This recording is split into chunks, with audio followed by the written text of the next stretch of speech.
This is what greets you when you come out of Elephant and Castle Underground Station.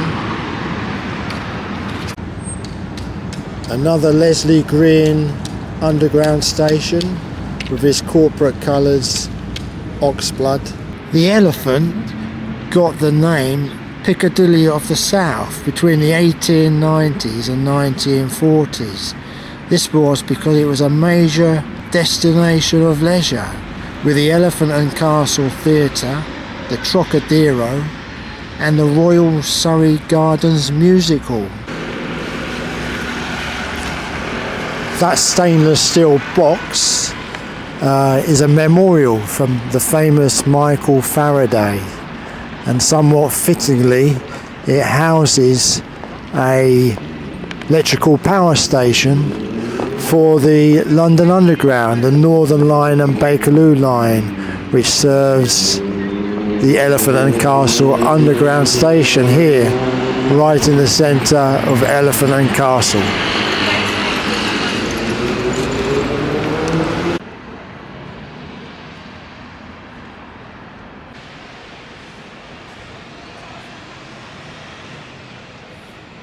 So them big buildings in the background there, that's Metro Central Heights.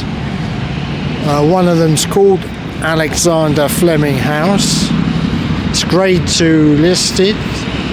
They're 4 blocks of residentials right here in the centre of the Elephant.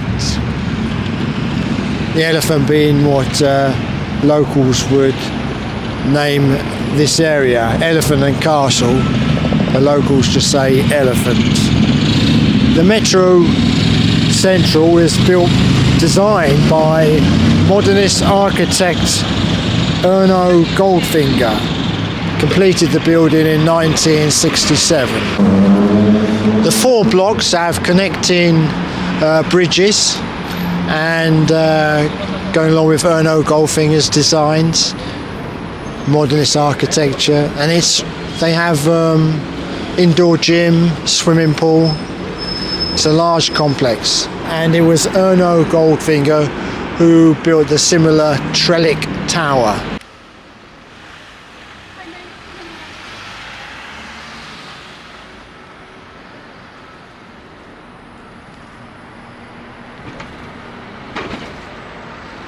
Peronet House is a residential building here at the Elephant and Castle. It's residential apartments and it's split level masonettes. And what's unusual, when you go to the flats, you'll find the doors, even though there's all the different levels of the flats, you know, first floor, second floor, third floor, you find out the first and second floor, their doors are on the same floor. That's the architect was believing that the neighbours then from different floors would get to know one another if their doors were on the same floor. So the floor above, you enter same level doors the flats below, but then you climb your stairs to your flats. So the neighbours get to know one another. There are so many interesting buildings to look at, I don't know where to start. I think I'll walk along London Road, which passes the entrance to the South Bank University and on to St George's Circus.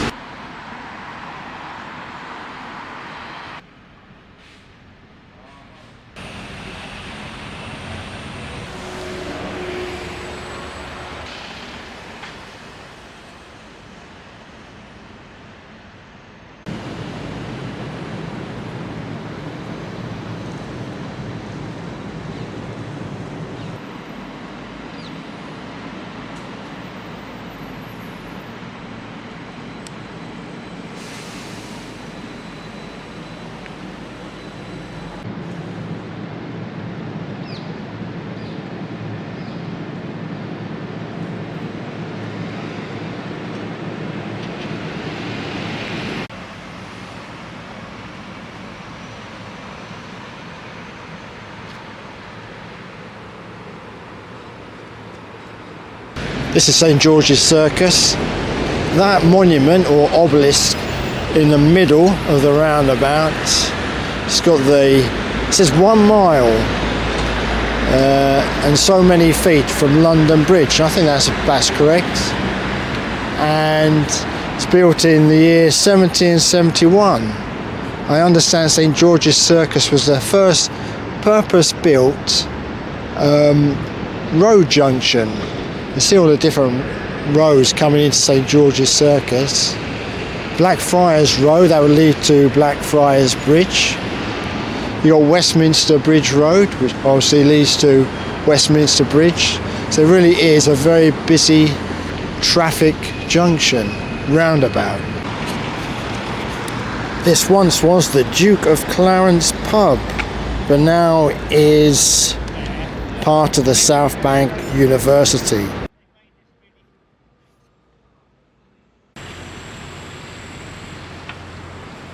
So that building there is McLaren House. It's student accommodation for those going to the London South Bank University. It contains somewhere between 620 to 633 rooms.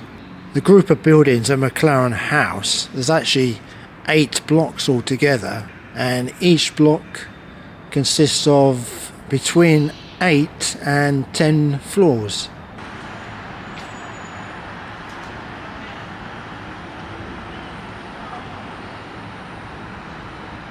And that's Waterloo Road.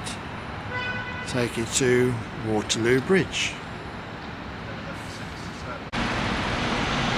And opposite Westminster Bridge Road is Borough Road, that way. That's your direction to get to London Bridge. 1 mile, just over.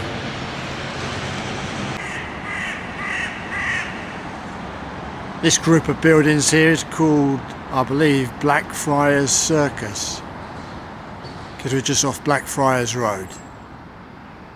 I love how the architect has made this building.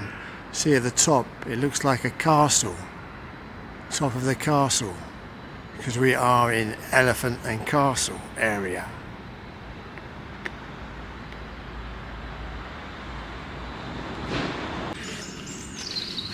And this tall building is called the Conquest Tower, here in this Blackfriars Circus development of buildings. It's 27 floors, and so it really stands out.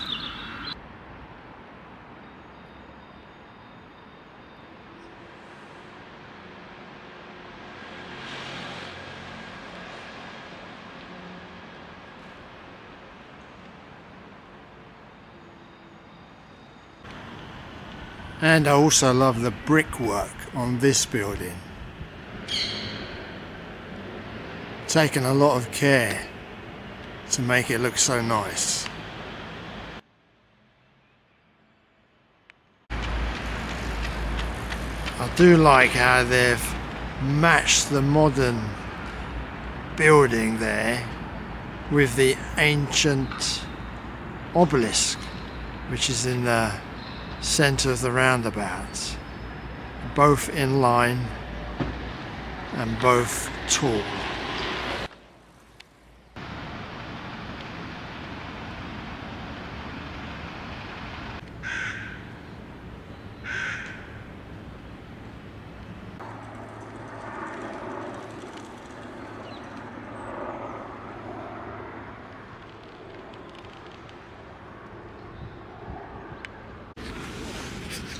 The original cathedral building was designed by the great Victorian architect Augustus Pugin and was considered the most important Catholic church in England.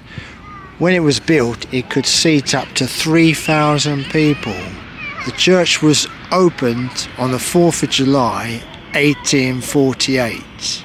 St George's Cathedral was the most holy place of worship in the whole of south of England until Westminster Cathedral off Victoria Street was built. Sadly, the cathedral was bombed during the Second World War on the 16th of April in the year 1941, completely making the cathedral just a shell with the insides all burnt out and destroyed. Work began to rebuild the cathedral in the year 1953. When the rebuilding of the cathedral was finished, the cathedral was consecrated and opened on the 4th of July 1958.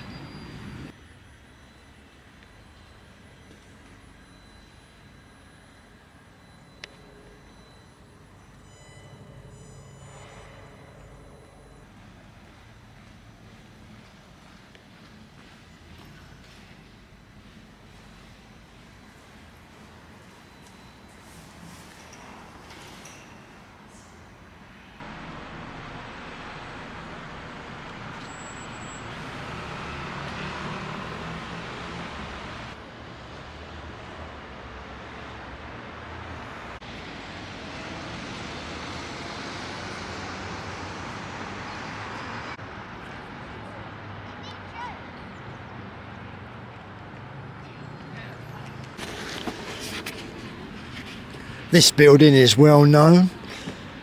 Everyone knows it as the Imperial War Museum. It once was the Royal Bethlehem Hospital and became a hospital for the insane.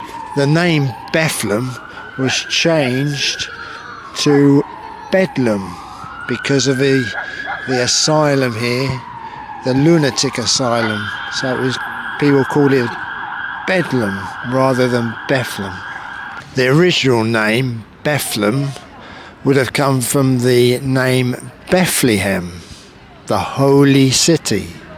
So it's gone from Bethlehem to Bethlehem to Bedlam, and now the War Museum.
Lamlash Garden was created by local people and their families and friends and opened in November 2015. The street was previously run down and as in the heart of their neighbourhood, it was a favoured dumping ground for fly tippers. The garden now includes a mini orchard of heritage varieties of apple, pear, quince, greengage and medlar trees, a herb garden and raised beds for vegetables, raspberries and strawberries.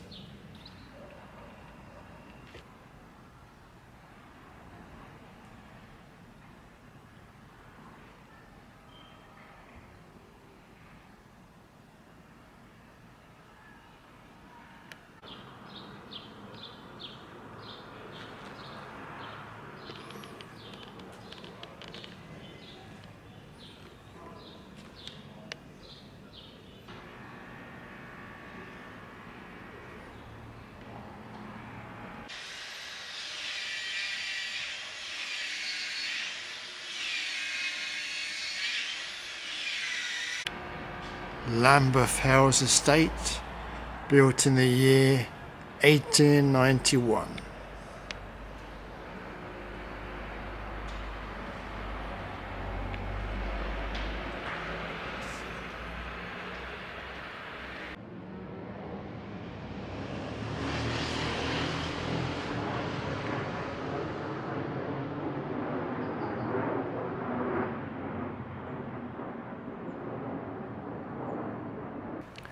And that is someone's front door. Would have been a mews where they would have kept their horses for the larger estates.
Now when you're walking on the embankment on the north side of the Thames, you'll definitely recognise this building with the 3 fans at the top.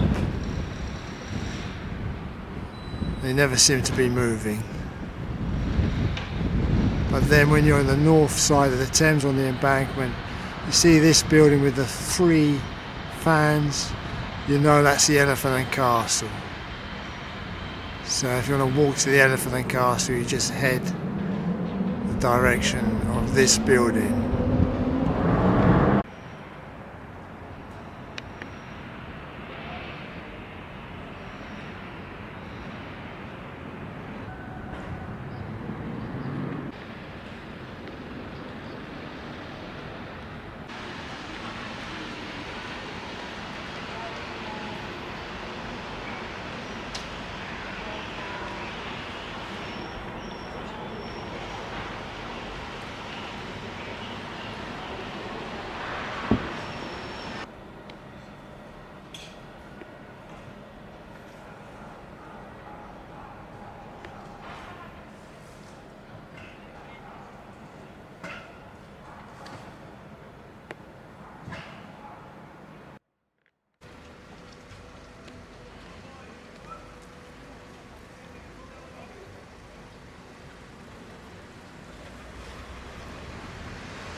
Pretty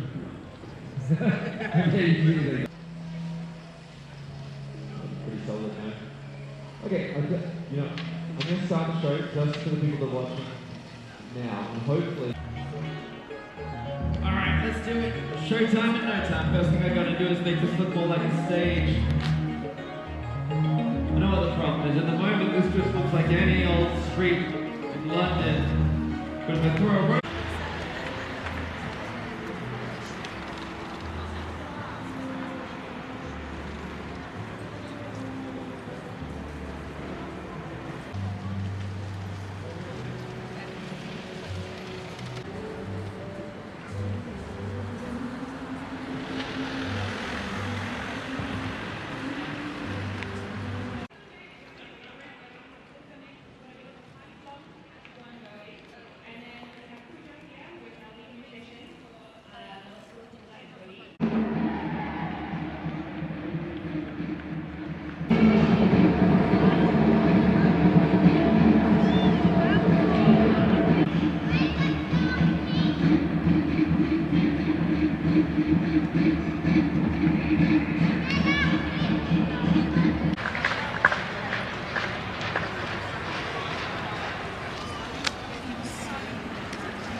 The name Elephant and Castle comes from a coaching inn called the Elephant and Castle from the year 1765, and that inn used the emblem of the Worshipful Company of Cutlers.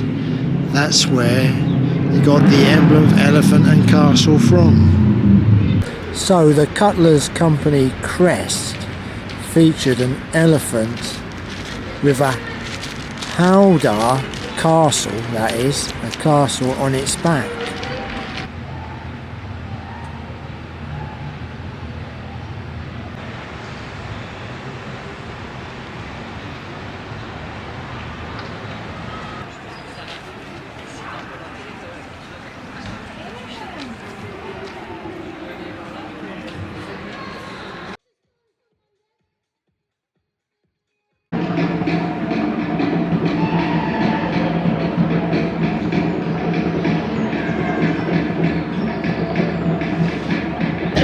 So finally,